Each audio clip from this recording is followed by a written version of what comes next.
আজকের বিভিন্ন যে জাতীয় দৈনিক পত্র পত্রিকা তারা শিরোনামে তুলে নিয়ে এসেছে কোন বিষয়, চলুন আমরা একটু দেখে নিই। শুরুতেই প্রথম আলো আছে স্ক্রিনে, আমি দেখতে পাচ্ছি বাজেট উত্তর সংবাদ সম্মেলন নিয়ে প্রধান শিরোনামটি করা হয়েছে। অপেক্ষা করুন, মূল্যস্ফীতি কমবে 6 মাস পর, অথচ 15 মাস ধরে মূল্যস্ফীতি 9%-এর ওপরে। সংবাদ সম্মেলনে অর্থমন্ত্রী যা বলেছেন তা থেকে তুলে ধরা হয়েছে প্রধান শিরোনামটি। বাজেট প্রস্তাবের পরদিন সংবাদ সম্মেলনে অর্থমন্ত্রী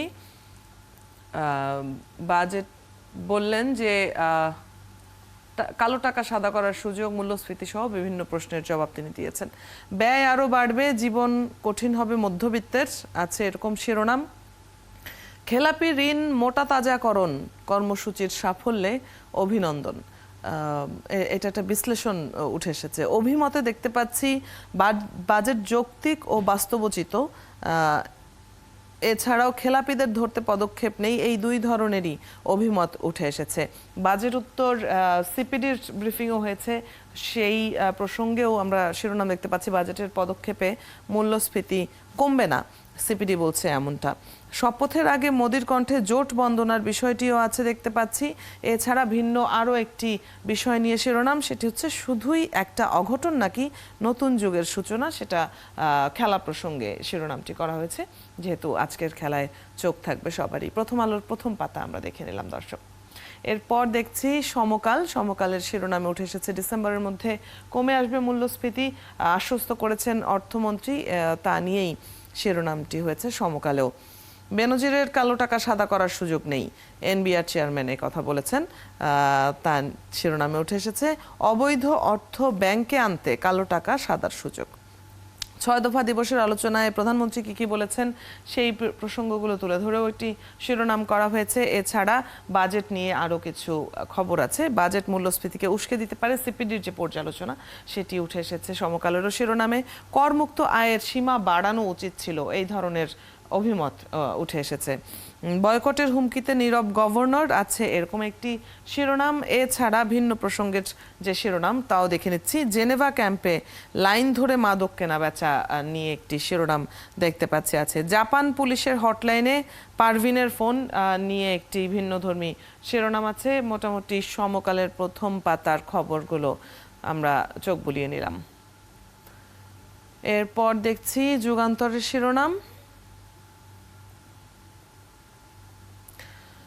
মূল্যস্ফীতি কমবে এবছর শেষে বলেছেন অর্থমন্ত্রী, কালো টাকা সাদার সাফাই। বাজেটোত্তর সংবাদ সম্মেলন নিয়ে শিরোনাম। এখানে সিপিডির মূল্যায়নও তুলে ধরা হয়েছে শিরোনামে। সংকট উত্তরণে পদক্ষেপ নিতে বাজেট ব্যর্থ, তেমনটি বলা হচ্ছে। দেরিতে রিটার্ন জমার জরিমানা কমেছে, আয়করে যে পরিবর্তন এসেছে সেটি নিয়ে দেখতে পাচ্ছি শিরোনাম।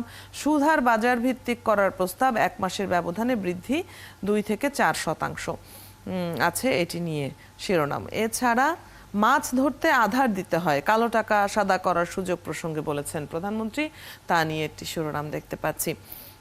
ভিন্ন প্রসঙ্গের শিরোনামে রয়েছে এমপি আনার হত্যা, ঝিনাইদহের আওয়ামী লীগ নেতা বাবু আটক, গতকাল আটক হয়েছেন তিনি, সেটা নিয়ে একটা শিরোনাম। বন্দরে সন্ত্রাসীকে গুলি করে ও পিটিয়ে হত্যা, ছবি সহ এরকম একটি খবরও রয়েছে যুগান্তরে।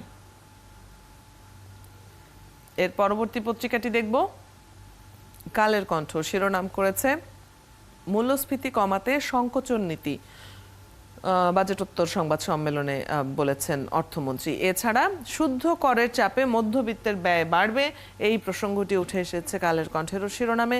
সংকট সমাধানের কোনো বিশেষ উদ্যোগ নেই, সিপিডি যে কথা বলছে সেটিও আমরা দেখতে পাচ্ছি শিরোনামে রয়েছে। বিশ্লেষণ উঠে এসেছে, মূল্যস্ফীতি জীবনযাত্রার ব্যয় হ্রাসে ভূমিকা রাখবে, আর এদিকে স্বল্প মেয়াদে মানুষের কষ্ট লাঘব হবে না, তেমনটি বলা হচ্ছে। রিজার্ভের চেয়ে বেশি দরকার মানুষের চাহিদা পূরণ, প্রধানমন্ত্রীর এই বক্তব্য নিয়ে আছে একটি শিরোনাম। কালের কণ্ঠ দেখে নিলাম। এর পরের পত্রিকাটি দেখব দর্শক, এবারে আমরা দৈনিক ইত্তেফাক, শিরোনাম করেছে দেশের মানুষের মন জয় করে, এটি একটি বিজ্ঞাপন। এছাড়া বাংলাদেশে অত্যাধুনিক স্মার্ট ফ্রিজ তৈরি করছে ওয়ালটন, প্রথম পাতাটি জুড়েই ইত্তেফাকের বিজ্ঞাপন রয়েছে। আমরা পরের পত্রিকাটি দেখে নেব। জনকণ্ঠের শিরোনাম দেখছি এবারে, কমবে মূল্যস্ফীতি, লাল কালিতে বক্স আকারে এই খবরটি উঠে এসেছে। বাজেট পরবর্তী সংবাদ সম্মেলনে বলেছেন অর্থমন্ত্রী, মানুষকে স্বস্তি দিতে পদক্ষেপ নেওয়া হয়েছে, কমানো হচ্ছে নিত্যপণ্যের আমদানি শুল্ক। এছাড়া বাজেটে মানুষের মৌলিক অধিকার নিশ্চিতে জোর দেওয়া হয়েছে আছে এই শিরোনাম। পবিত্র ঈদুল আজহা 17 জুন, সেই ঘোষণাটিও আছে। এই বাজেট নিয়ে চলমান সংকট মোকাবেলা সম্ভব নয়, সিপিডির পর্যালোচনায় যেটি উঠে এসেছে সেটি আছে শিরোনামে। মোদি তৃতীয়বার প্রধানমন্ত্রী, শপথকাল আছে এ নিয়ে শিরোনাম। নেপালে আটক সিয়াম, কলকাতা সিআইডির হেফাজতে। আওয়ামী লীগ নেতা কাজী কামাল আটক। এটি হচ্ছে সংসদ সদস্য আজিম হত্যাকাণ্ড প্রসঙ্গে। বেনজিরের অবৈধভাবে অর্জিত সম্পদ বৈধ করার সুযোগ নেই সাংবাদিকদের, এনবিআর চেয়ারম্যান বলেছেন। দ্য ডেইলি মেসেঞ্জারের শিরোনামে দেখতে পাচ্ছি, budget allocation to fuel hike in power prices. প্রধান শিরোনামে বাজেট উঠে এসেছে অন্যান্য সব পত্রিকার মতোই। Heat complicates cow fattening schemes. সামনে যেহেতু কোরবানির ঈদ, কাজী পশুর হাট নিয়ে ইতিমধ্যেই প্রস্তুতি শুরু হয়ে গিয়েছে। আর এই প্রচণ্ড গরমে হাটে পশুদের প্রসঙ্গ উঠে এসেছে ডেইলি মেসেঞ্জারের প্রধান শিরোনামে। পরের পত্রিকাটি দেখছি এবারে Financial Express. Inflation to decline by year end, যেটি বলেছেন গতকাল অর্থমন্ত্রী। আর budget fails to address macro economic challenges, যেটি সিপিডির পর্যালোচনায় উঠে এসেছে, সেই প্রসঙ্গটি আছে ফিনান্সিয়াল এক্সপ্রেসেরও শিরোনামে। আমরা প্রত্যেকটি পত্রিকাতেই কিন্তু বাজেটকেই দেখতে পাচ্ছি প্রধান জায়গাটি দখল করে থাকতে। দ্য ডেইলি স্টারের শিরোনাম, গভর্নমেন্ট মেজার্স উইল টেম রাইজিং ইনফ্লেশন। এখানেও মূল্যস্ফীতি কমার যে একটি সম্ভাবনা, একটি আশ্বস্ত যেটি করেছেন অর্থমন্ত্রী, সেই বিষয়টি উঠে এসেছে।